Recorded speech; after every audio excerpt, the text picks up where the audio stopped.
Kami semua gemetaran. Acit bahkan menangis dan sempat histeris. Kamarku saat itu seolah penuh dengan rasa takutku dan teman-temanku. Aku, Acit, Sita, dan Farah sesekali saling melihat satu sama lain. Tidak ada kata-kata yang keluar dari mulut kami. Yang ada hanya sebuah ekspresi. Takut. Kami berempat duduk melingkar bersila di atas tempat tidur. Acit melipat kakinya dan memeluknya erat dengan kedua tangan. Dia yang paling gemetaran di antara kami semua. Di depan kami tergeletak selembar foto. Foto yang membuat kami sangat ketakutan. Selembar foto yang memuat gambar kami berempat duduk di bawah pohon besar di sekolah. Sita di paling kiri, kemudian Farah di sebelah kanannya, lalu aku dan Acit di sisi paling kanan. Dan tepat di sebelah Acit, ada seorang wanita sedang menyandarkan bahunya ke pundak Acit. Padahal, pada saat difoto, kami berempat yakin tidak ada siapa-siapa lagi yang ikut berfoto. Lagi pula, kami semua tidak mengenal siapa wanita itu.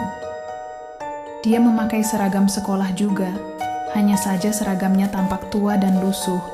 Wajahnya pucat, matanya sayu, rambutnya panjang. Dan di foto itu, dia tersenyum. Sudah seminggu setelah kejadian itu, aku mulai bisa menenangkan diri dengan melakukan banyak kegiatan yang bisa membuatku lupa pada foto itu. Dan harusnya, teman-temanku juga sudah mulai bisa tenang. Lagi pula foto itu beberapa hari yang lalu sudah aku serahkan kepada Pak Agus, guru senior di sekolahku. Pak Agus tampak sedikit kaget melihat foto itu.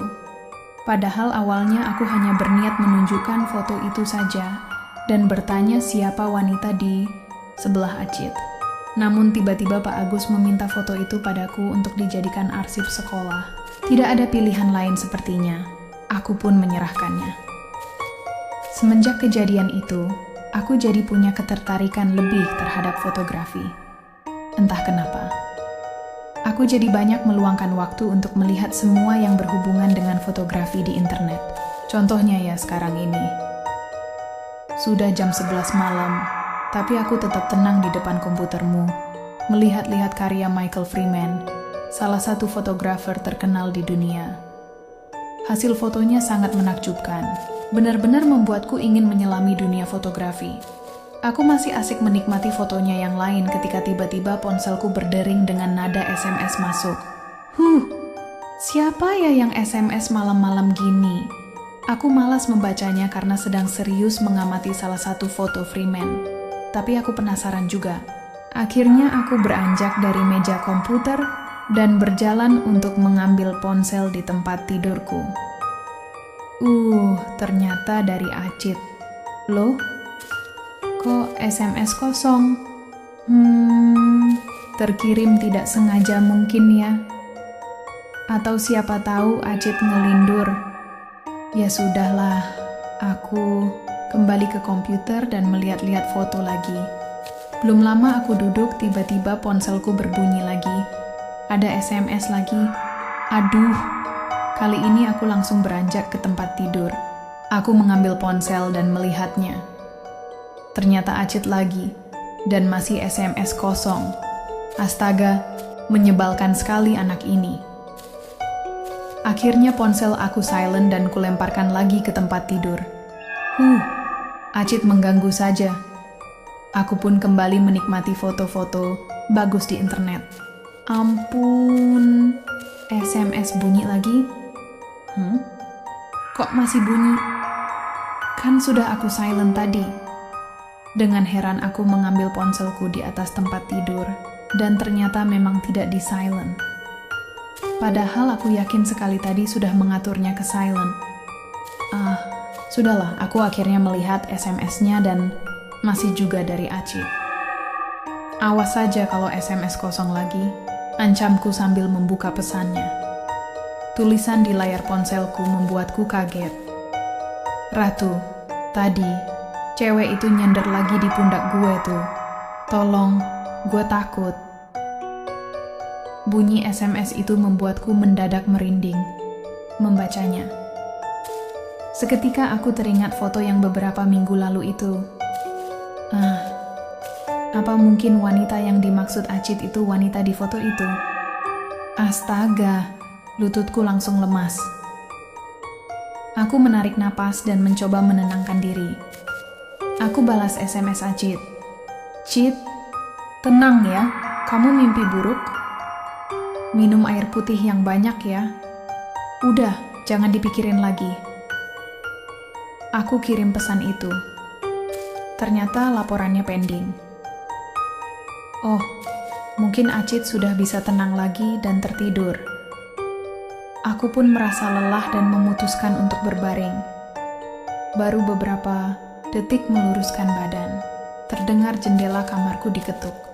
Astaga, siapa itu yang mengetuk jendela kamarku?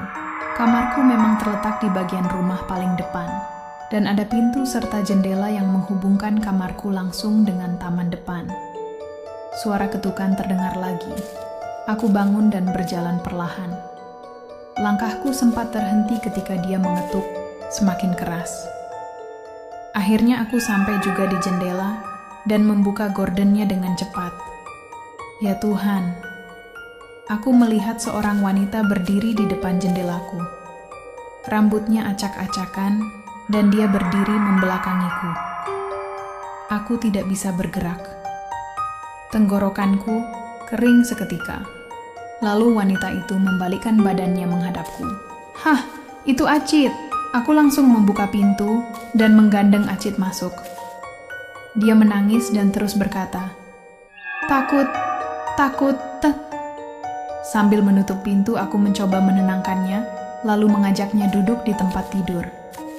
Dia tampak kacau dan kaget. Aku tidak berkata apa-apa padanya, hanya mengelus-elus punggungnya untuk membuatnya tenang. Tiba-tiba ponselku berbunyi lagi. Dengan cepat aku mengambilnya dan melihat ada SMS dari Farah.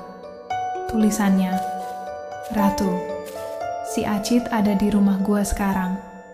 Kasihan dia ketakutan di rumah gua. Aku kaget dan bingung. Hah? Maksudnya apa nih? Aku mengecek SMS itu lagi dan melihat waktu pengirimannya juga saat ini. Berarti bukan SMS pending. Saat sedang mengecek itu, SMS lain masuk. Ternyata dari Sita. Aku segera membukanya, dan tulisannya semakin membuatku syok. Tuh, si Acit kenapa sih nih? Dia lagi di rumah gue, gemetaran gitu. Jadi takut gue. Apa maksudnya ini? Aku juga jadi mendadak takut. Kenapa bisa di rumah Farah dan Sita juga ada Acit?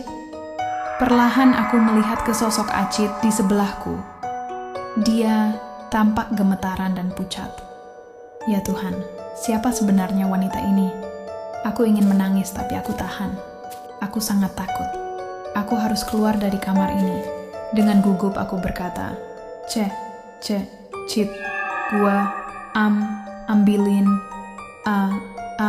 air putih ya. Dengan sisa tenaga aku berdiri dan berjalan keluar kamar. Tepat ketika aku di pintu kamar, sosok Acit itu memanggilku.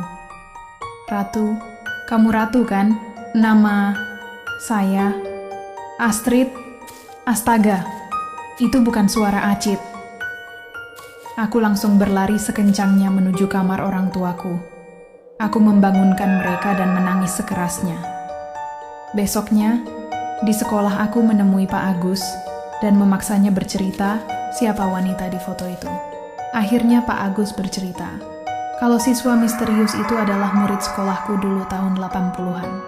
Dia hamil dan bunuh diri di bawah pohon yang kami gunakan untuk berfoto. Dan namanya adalah Astrid.